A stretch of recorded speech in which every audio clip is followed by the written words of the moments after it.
Hillary is more hawkish than any of us. Right. She's comparing Putin and the Russians to Nazis. No, I mean, Hillary is the neocon's neocon. It's going to be fascinating if she decides to run and she gets the nomination, that she will be more of a saber rattler and more of a neocon than probably the Republican nominee. Is that not the case? I mean, there's hardly been a military engagement that Hillary hasn't been for in the past 20 years.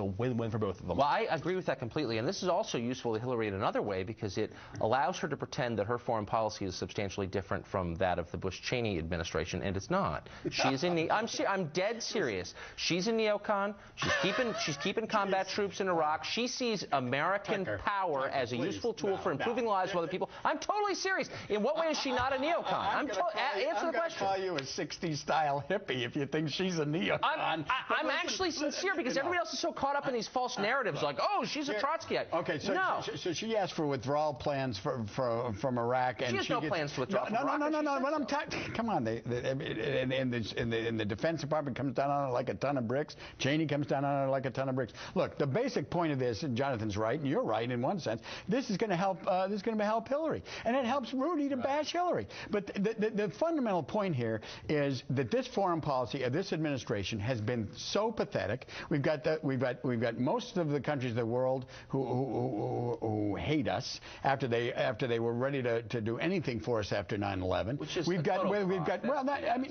the Pew polls. You want the numbers for us? Well, no, I'm totally serious. No, Tucker, we never had a chance, did we? Because we went into Iraq like idiots. This is like the kindergarten view of world relations, international relations. It's like their feelings are hurt. No, they have different interests than we do. They're pursuing different national interests. We're at loggerheads naturally. Their national interests are very much the same as ours. Not to have nuclear weapons in the Middle East, not to have terrorism blow up there. Look, Spain, would you say Spain's nuclear interests are the same as ours? I would say the actors that matter, for instance, Russia, China, has very different goals from our goals. And we need to recognize that going in. Look, my point on this is very simple. And that is that just like Ronald Reagan felt in 1980 that Jimmy Carter had so screwed up American foreign policy and started to put advisors out there, started to send people around the world between the election and his inauguration, Hillary Clinton is saying, listen, you know, I think it's very important to test people's politics.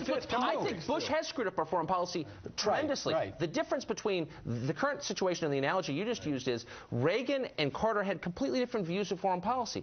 This President Bush and Hillary Clinton are almost identical. How are they different? There's an element of politics here. Look, somebody should do a count at these next few debates to see how many times Hillary Clinton says the words Bush-Cheney, and then at the next debate, see how many times Rudy says Hillary Clinton. Politics at work here. This is about them trying to avoid their own sort of nagging issues in their primaries. But you follow this. I just want to, and I don't want to put you, since you're a straight reporter, I want to put you in an uncomfortable position, but educate me. How, in a substantive way, are Hillary's plans for America's place in the world different from the current president's, other than we're going to be nicer or use different language? But from a strategic point of view, how is she different than Bush? I think her supporters would say that they would probably not launch preemptive wars against countries. Just vote for them. Probably would not pursue it, at least in the way that President Bush pursued it. At least. I'll buy that. Wouldn't carry it out in the same way, with the same manner, and the same style. I believe that, but philosophically, I just don't see huge differences. Let's go through stuff. Star Wars, for example. She'd put the money in a conventional military, not in building a $100 billion Star Wars operation. Okay, there's a clear difference. The relationship with look, there's a good piece today's paper about France and NATO. I mean, the idea is that you bring people together and that you bring people into your defense operations. You know, this president has so screwed up United Nations to work. She would never appoint an idiot like Bolton to the United Nations who wanted to abolish the United Nations. I mean, these are fundamental differences, Tucker. Those are actually stylistic differences. Stylistic, yes, they are. Here are the basic differences. The question is, should the United States ever go to war, commit troops with weapons and orders to fire them if necessary, except to protect itself from violence? And a conservative says no. Mr. Bush, Mrs. Clinton both say yes. Well, of course. They're neocons. No. Because you believe that you have to defend your country? No, not defend your country. No, that's the conservative position. You don't fight unless you're defending yourself. Look, their position is you fight in Darfur, in Iraq, to improve the lot of people you've never met. This point. Democrats from John Kennedy on had a 2.5 war strategy, which was that we could fight around the world in 2.5 wars. This president has totally eviscerated that. I would make the argument, as a Democrat, that the military has been so eviscerated by this administration demonstration that we can no longer, fight the wars that we should be fighting, like those in Afghanistan. Yeah, I wonder. Yeah, apart from Afghanistan. Yeah, okay. Okay, we all. I'm not defending Bush's stewardship of the Pentagon. I'm merely saying Democrats need to look really closely at Mrs. Clinton and what her beliefs are, to the extent it's possible to know those, and ask themselves, is this really a change of direction from where we are now? And I think the sincere answer, I'm not saying this is a partisan, I mean this totally honestly, is no. Which is why you see more the Edwards same. and Obama, by the way, really going after her on this Iranian vote, because they're trying to exploit just that. All right, Mike Huckabee. Today, a story came out showing that one of Hillary Clinton's former staffers went to work for TransCanada, the company in Canada trying to put the Keystone XL pipeline right through America down to the Gulf Coast. During a 10-week period, this former Hillary Clinton campaign spokeswoman was paid $53,000 to get guests on broadcast news, on radio, and quoted in newspapers denouncing environmentalists, trying to change the dialogue over the Keystone XL debate. Now, these are the kind of people that Hillary Clinton surrounds herself with and always has. And this is not the first conflict of interest that's arisen with Hillary Clinton over the Keystone XL pipeline. After all, while she was at the State Department, she was overseeing the review of the entire project, while several other of her staffers were former TransCanada lobbyists. Hillary Clinton should call herself a Republican. That is what she is. Anybody who says otherwise is lying to themselves. Look at her history. Look at her ties. Look at the money that's going into her campaigns. When she ran for Senate, who was her top funder? Wall Street banks. We need real progressive candidates in this country. People like Elizabeth Warren. People like Bernie Sanders. People like Sheldon Whitehouse. We don't need Hillary Clinton. We cannot afford another 4 more years of corporatist politician rule in America.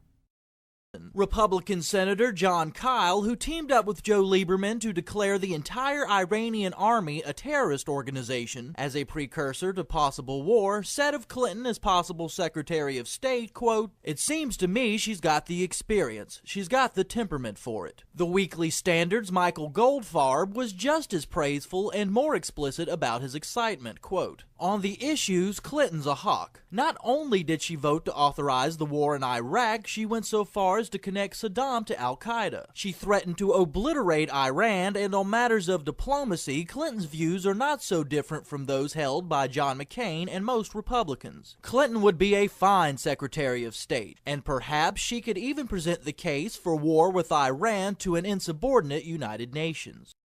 Not since Operation Chaos during the primaries have we seen some Republicans so anxious to jump off the Stop Hillary Express and on the Clinton bandwagon. The sort of Republican who cheers for Hillary is the same sort who embraced Lieberman. No matter how many liberal positions either held, socialized health care, open borders, high taxes, anti-Second Amendment, it didn't matter. As with Lieberman, so long as Hillary is prepared to continue sending U.S. troops around the world, to continue the neoconservative mission of American global empire, Clinton is their gal.